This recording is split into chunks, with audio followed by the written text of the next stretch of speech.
Chapter 20. Home is where the heart is. With Russ's job close to Ruskin, we moved in with his folks until we could find a place of our own. I loved his family, but the TV played nonstop and we had very little privacy. There were few places where I could retreat, so I found myself in the bathroom nursing the baby more often than not. I guess I felt we had lived there long enough, as one day I threatened to crack Russ over the head with a Pepsi bottle if we didn't move out.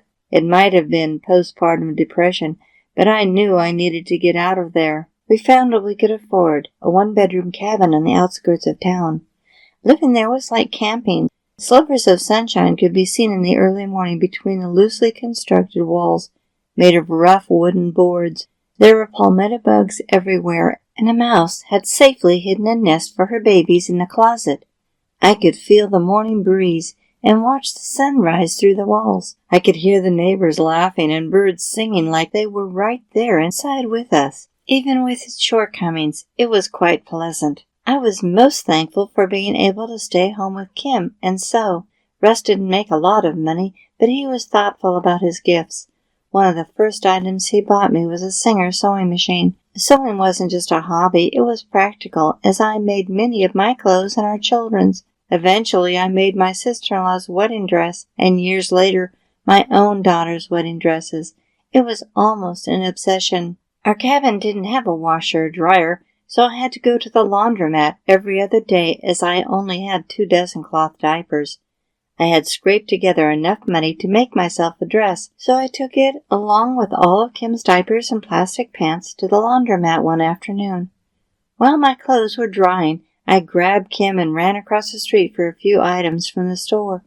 When I returned, all our clothes and the only diapers Kim had were gone. I sat on the bench in the sweltering heat, held Kim close and cried.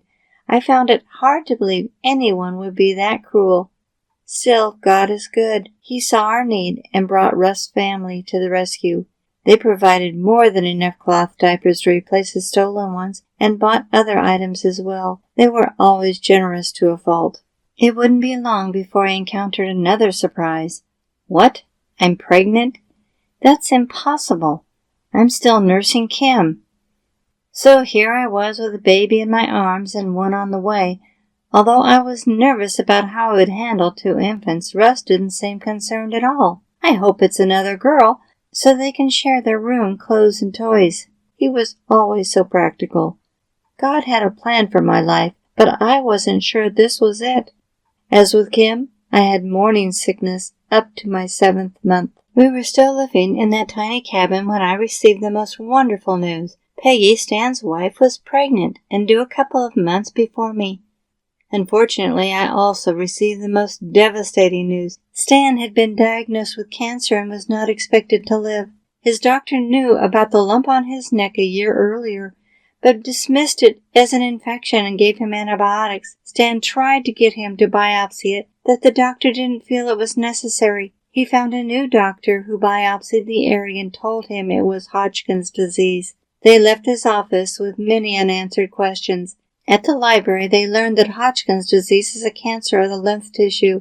The medical journal said he had 3 months to live. They sat at the table and cried. Peggy was about to deliver their first child, and it seemed Stan wouldn't be there to see their baby grow up. I was inconsolable. Suddenly, I missed my brother, my folks, and my family more than anything.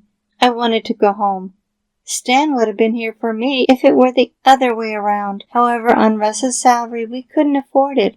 Russ tried to comfort me, saying if anything happened to his job, we'd move to California. That was encouraging but doubtful. Within several months, we were able to scrape together enough money for Kim and me to fly home. Stan passed the 3-month survival rate, which the medical journals deemed unlikely, but no one knew just how long he would have. So, at 8 months pregnant, I boarded the 5-hour red-eye California with 15-month-old Kim. I was assigned the last seat in the last row next to the window, which doesn't recline. I suppose I was given that seat because there were 2 of us paying for 1 ticket. Perhaps they would have put me in the cargo bay if they had known there were 3 of us paying for 1 ticket.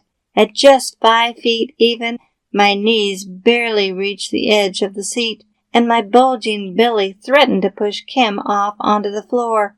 I asked to change areas, but the stewardess said the plane was full. When the gentleman next to me arrived, he was rather obese, taking up all of his seat and pouring over into mine. I was greeted with the smell of alcohol and a gruff, "I don't like kids, so she better not touch me." When I suggested we change seats so we would not disturb him when I needed to get up, he sputtered, "Your seat doesn't recline and I need my sleep," then added, "Because I have an important meeting in the morning." I didn't get any sleep, and neither did those around us. He proceeded to talk with the man across the aisle, laughing and drinking the entire flight. By the time we arrived, I was exhausted, but thrilled to be back home. The person I most wanted to see was Stan. Peggy steadied him as he greeted me with open arms. He was thin and frail due to radiation and chemotherapy. I wouldn't have recognized him if we'd passed on the street. Growing up, I never dreamed his life would end so soon. However, his belief in God did not waver. He accepted his fate and trusted it was God's will. We talked, and I cried. He hadn't lost his sense of humor. His witty remarks made me laugh through my tears. He seemed to find a silver lining amid our darkest conversations. I prayed I didn't go into labor with all the emotions and travel as I was escorted from house to house. Even my cousin Chris came from the Bay Area to visit. Although I'd only been home for 2 weeks, my heart ached for Florida. Hugging Russ at the airport, I realized California was not my home. My home was with Russ.